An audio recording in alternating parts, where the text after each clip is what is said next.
Vous écoutez Monsieur Imo, le podcast belge qui répond à toutes vos questions concernant l'immobilier.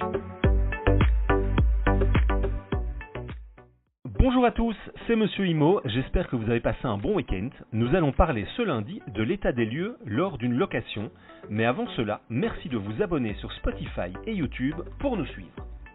En Belgique, l'état des lieux doit être réalisé en amont de la location d'un bien. Ce document permet d'attester de l'état général du logement au moment de la remise des clés et du début de son occupation par le nouveau locataire. Le Code civil a rendu l'état des lieux obligatoire en septembre 2018, et ce, dans toutes les régions de Belgique. La loi précise la manière dont doit être dressé l'état des lieux dans l'article 1730 du Code civil. Les parties dressent impérativement un état des lieux détaillé contradictoirement et à frais communs. Depuis, ce document est mis en annexe du contrat de bail locatif lors de l'enregistrement. En tant que propriétaire, il est indispensable de se soumettre à cette règle afin de prévenir les conflits avec vos locataires.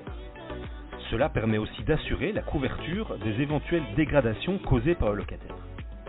L'état des lieux doit donc être aussi précis que possible du sol au plafond. N'oubliez pas le jardin. Une description succincte et générale de l'état du logement ne suffit pas. Par ailleurs, le bailleur et le locataire ont tout intérêt à apporter un soin et une attention équivalente entre l'état des lieux d'entrée et l'état des lieux de sortie, afin de pouvoir comparer les deux situations convenablement. Faites également des photos pour visualiser au mieux. L'état des lieux doit être contradictoire. La présence du locataire et du bailleur, ou de leurs représentants respectifs, est donc obligatoire. Le compte-rendu d'état des lieux doit être daté et signé par le locataire et le bailleur afin d'éviter toute contestation future. En cas de nomination d'un expert, il est préférable que le bailleur et le locataire le mandatent conjointement et en conviennent directement dans le contrat du bail lui-même. L'état des lieux doit être à frais communs. Le bailleur et le locataire se partagent les frais éventuels liés à la réalisation de l'état des lieux. Par frais, on entend généralement les frais de ou des experts mandatés par le bailleur et le locataire. Dans le cas où le bailleur et le locataire nomment chacun un expert, chaque partie assume les frais liés à son expert. L'expert est-il obligatoire pour réaliser un état des lieux ? Le bailleur et le locataire peuvent établir l'état des lieux eux-mêmes, sans recours à un expert. Ils devront alors être vigilants à effectuer l'état des lieux de manière la plus détaillée possible. Le bailleur et le locataire n'éprouvent généralement pas de difficulté à dresser un état des lieux d'entrée. En revanche, l'état des lieux de sortie est souvent source de conflits et de litiges. Différences de méthodologie ou d'interprétation, définition de la vétusté et de l'usure, valeur d'un objet à remplacer, débat sur l'existence ou non du dégât avant le début de la location, et j'en passe. L'avis objectif et impartial d'un tiers permet de résoudre bien des conflits. Faut-il le même expert à l'entrée et à la sortie des lieux ? Là non plus, il n'y a aucune obligation à nommer un expert pour réaliser un état des lieux de sortie. L'expert aidera à déterminer si les choses louées est restituées dans son état initial. Pour cela, le bailleur et le locataire ont tout intérêt à conserver le même expert à l'entrée et à la sortie. Au moment de l'état des lieux de sortie, le propriétaire ou l'expert mandaté doit constater les éventuelles dégradations du bien. Dans les dégradations, il y a les dégradations d'usage. Certaines marques d'usure ne peuvent pas être imputées au locataire.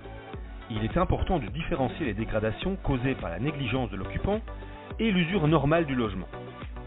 Le propriétaire doit prendre en charge l'usure des éléments qui se sont abîmés naturellement au fil du temps. Parmi les éléments qui peuvent être endommagés par un usage normal du locataire, la peinture et le papier peint, le carrelage, le parquet, la quincaillerie, la plomberie, la robinetterie, les radiateurs, l'interphone, l'électroménager. Le propriétaire doit prendre en charge la vétusté de son logement. Il devra effectuer les réparations et travaux nécessaires avant de remettre le bien en location.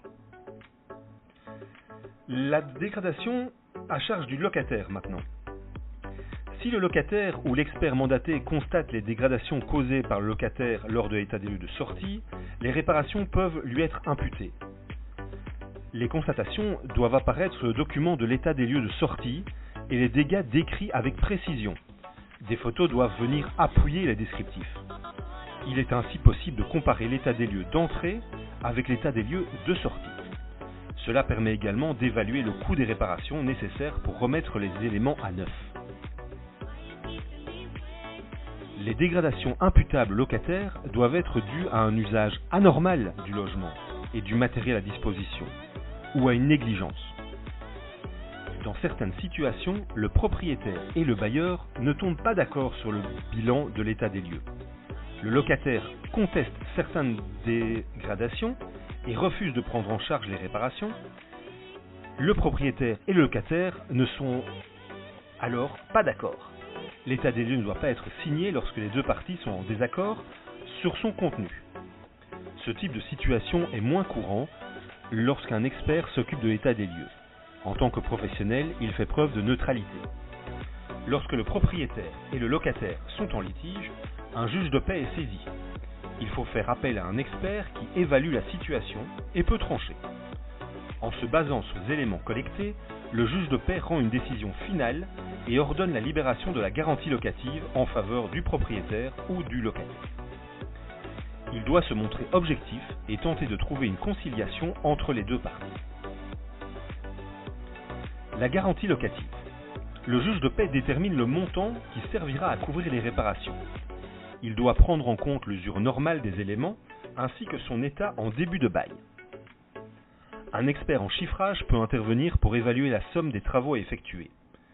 Avec l'accord du juge de paix, la banque peut libérer une partie ou la totalité de la garantie locative vers le compte bancaire du propriétaire.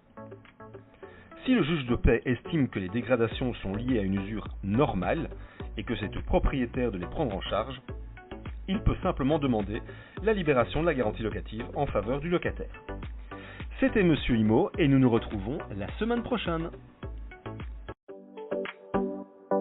Le contenu vous a plu ? Abonnez-vous et retrouvez encore plus de contenu sur www.monsieurimo.be.